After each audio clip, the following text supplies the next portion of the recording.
মাহাত্য কথা শুনা সৰ্বজন দিব্য জ্ঞান লভে জাপ কৰিলে শ্ৰৱণ সুতক সম্বন্ধী বুলিল অন্তৰী সিগণ গীতাৰ মাহাত্য কথা কয়ুত পুৰণ আৰু নাৰায়ণ ক্ষেত্ৰে শোক কৰিলে প্ৰচাৰ কৃপা কৰি কহিও আমাত কহিও পুনৰবাৰ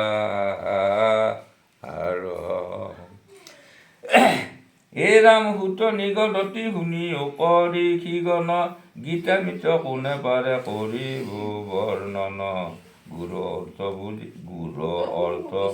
বুজিবাৰ শক্তি নাই কাৰ দেৱ দেখি নজান মাহাত্য গীতাৰ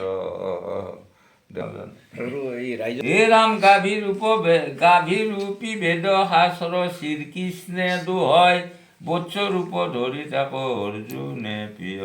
উদৰ ভৰিয়া দুগ্ধ খাৱে জ্ঞানী গণ অৰ্জুনৰ আগে নিজে কহে নাৰায়ণ গাভীৰূপ তাৰমানে গৰুৰূপ লৈ কৃষ্ণই অৰ্জুনে পিয়ে গাখীৰ খাই আছিল কৃষ্ণৰ মুখৰ বাণী তাকে আমি শুনি আছো এতিয়া কথা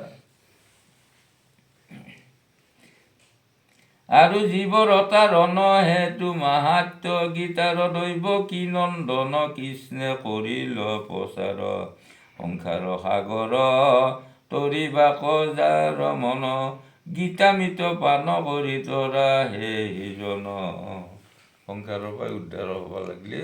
গীতাৰ অৰ্থ জানিব লাগে আৰু শুনে কিবা অভ্যাস কৰে যিটো জন জ্ঞান লাভ কৰিবে নোৱাৰে সিটোজন দিব্যা ৰাতি যিটো জনে শুনে কিবা পঢ়ে হেলা ৰংগে সেইজন সংসাৰ কতৰে